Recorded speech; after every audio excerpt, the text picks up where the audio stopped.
What's up YouTube, Saf here on SuperSaf TV, and this is my 3-month later review of the Samsung Galaxy S8 and S8 Plus. So spoiler alert, I really do like these phones, and that's the main reason why I've been using the S8 Plus as my primary daily driver since it came out.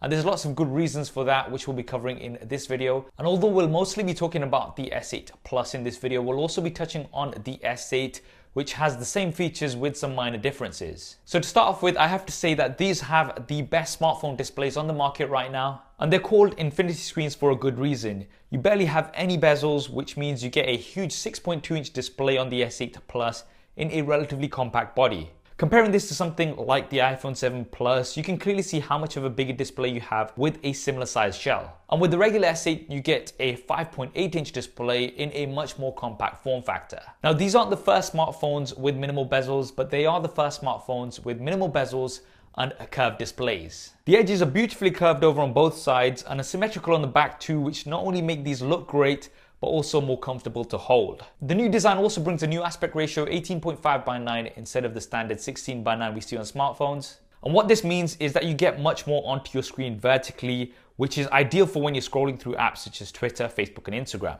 This is especially useful when you're using multi-window. So for instance, you can have a video playing and be typing within your messaging app at the same time quite comfortably. Now, one of the things that some people have been talking about is the black bars that you get on the left and right when viewing 16:9 videos.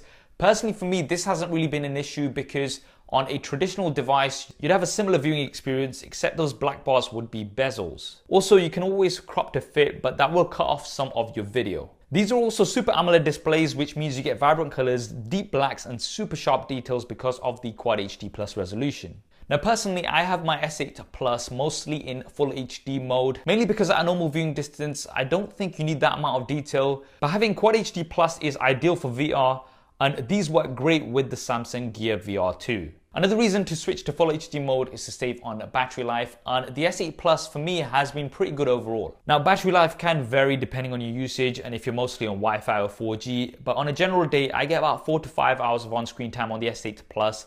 But on some days when I've been on Wi-Fi at home, I've got up to 6 hours plus. Now with the regular S8, you'll be getting slightly less because of the smaller battery size. But generally speaking, I think you should be absolutely fine with both of these. And you do have fast charging and fast wireless charging whenever you need a quick top up. Now let's talk a little bit about the build and design of these. And once again, I have to say, these are the best looking smartphones out there right now. The combination of the metal frame with the symmetrical curved Gorilla Glass 5 panels on the front and back mean these phones look absolutely gorgeous. The plain glass at the back can, however, attract some fingerprints, but there's a simple solution to that, and that's with a skin from our channel sponsor Dbrand. Now, my favorite skin at the moment is the Dragon skin, and this also gives the device more grip. And if you're interested in picking one of these skins up, I'll be leaving a link to Dbrand in the description below. And we still have IP68 water and dust resistance, so you'll have no problems if you take these for a bit of a dip. Now, one design criticism that I can't go unmentioned is the placement of the fingerprint scanner. It works well and it's super fast, but I really wish they had placed it below the camera in a more reachable position that wouldn't risk you smudging the lens. Now, you do get used to it after a bit because of muscle memory, but nevertheless, it is still inconvenient. And there are lots of rumors that Samsung were trying to embed it within the display,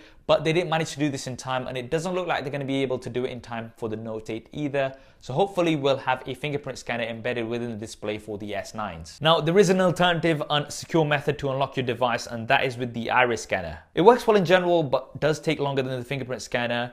Plus, for someone like me who wears sunglasses and glasses a lot, it's not the most ideal unlocking method. Now, for the performance, inside these, you have either the Snapdragon 835 or the Samsung Exynos 8895 with 4 GB of RAM. And as expected, in my experience, the S8s have been very smooth overall. I've done a few speed tests with some competitive devices, and I will link to those in the description below if you want to check them out. For the software, you have Android version 7.0, and I still haven't got my update to Android 7.1.1 as yet. Personally, I don't really mind the skin, and it's not as heavy as it used to be. It also does provide some useful features like letting you customize the menu buttons and choosing between having them there or only when you swipe up. But my main issue with software skins are the updates. I understand that they can't come right away, but they can take a very long time to come sometimes, and I really do hope that Samsung stay on top of the updates and we get the Android O update soon after it's out. For storage, you have 64 GB as a base and a micro SD card slot, so storage really won't be a problem for you. And I do think you'll be using a lot of storage on these devices because of all the images and videos that you'll be taking with them. So we have a 12 megapixel camera with an f1.7 aperture, optical image stabilization and dual pixel autofocus. Now specs wise, they might not seem too different, but we do have some improvements in image processing and stabilization. Images are super sharp, vibrant, with excellent performance in low light, and video is great with the fastest autofocus you'll find. You also have manual controls for both video and images, which do give you flexibility over your shots. The front-facing camera now has 8 megapixels with an f1.7 aperture and takes great selfies overall. Now it's not as wide as it was last year, but it is definitely more stable when using video. Looks like Samsung have added some form of stabilization to the front-facing camera without telling anyone about it, and this was discovered by the teardown video of the S8 by my buddy Zach from Jerry Rig Everything. Now I've done a ton of SuperSaf style camera comparisons of the S8s with some of the competitors, so definitely do go ahead and check those out on the channel. We've still got a single bottom-facing speaker. It's okay, but obviously not as good as stereo speakers.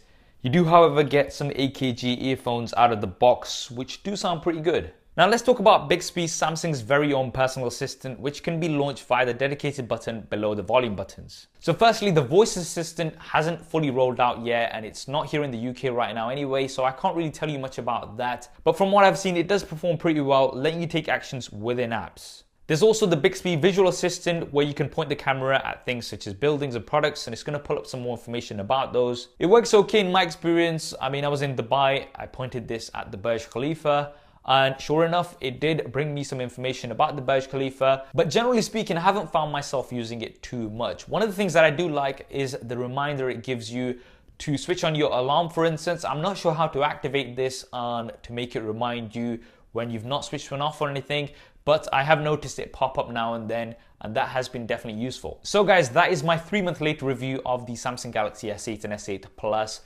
As mentioned, there's lots of things to like about these devices, maybe a few shortcomings which hopefully will get improved next year. But overall, I do think these are the best smartphones you can buy right now, and it'll be interesting to see how they're compared to the Note 8 and the iPhone 8 when they come out. What do you guys think of the S8s? Definitely drop me a comment below and let me know your thoughts.